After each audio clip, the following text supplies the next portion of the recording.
Previously, you mentioned that you mustn't tell a child you don't know, you don't understand, you can't.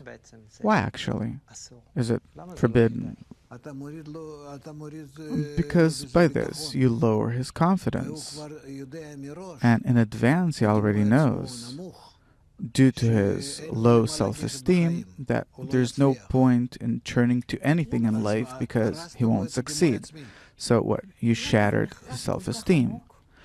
Why is it carved so deeply at such a young age, and it's something that you can't change later on? Can't change later on.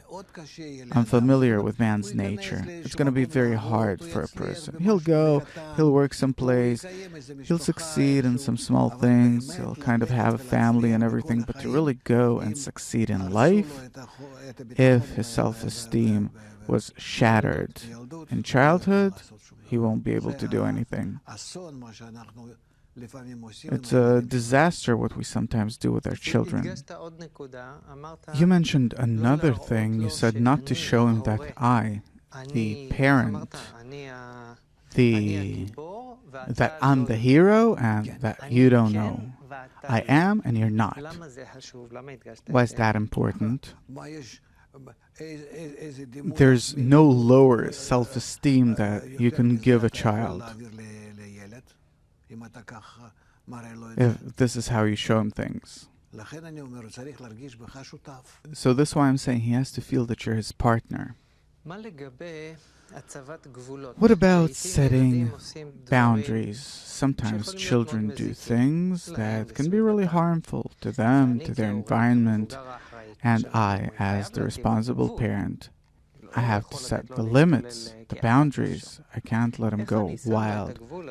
How do I correctly set the boundaries without taking him to that place that you previously told us not to go to, where I tell him you can't, you're not? Only through participation. You mentioned that previously too. What exactly do you mean by participation? Like it's customary, actually, in many families, to study with the child, eat with them, play with them, do serious things maybe with them.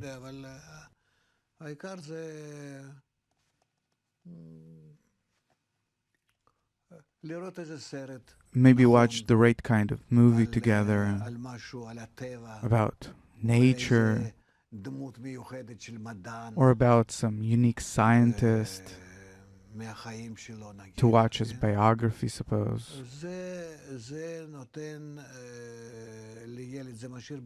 This leaves a good impression on a child. He learns about his life from these examples, and he won't be able to leave it. It's etched in him. So much so that whether he likes it or not, these examples, these images remain in him. Is it important for him to experience these examples together with me, the parent? Yes, very important.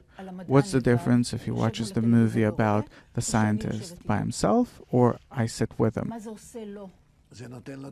It gives him an example that grown-ups also drink from that. It strengthens the power of...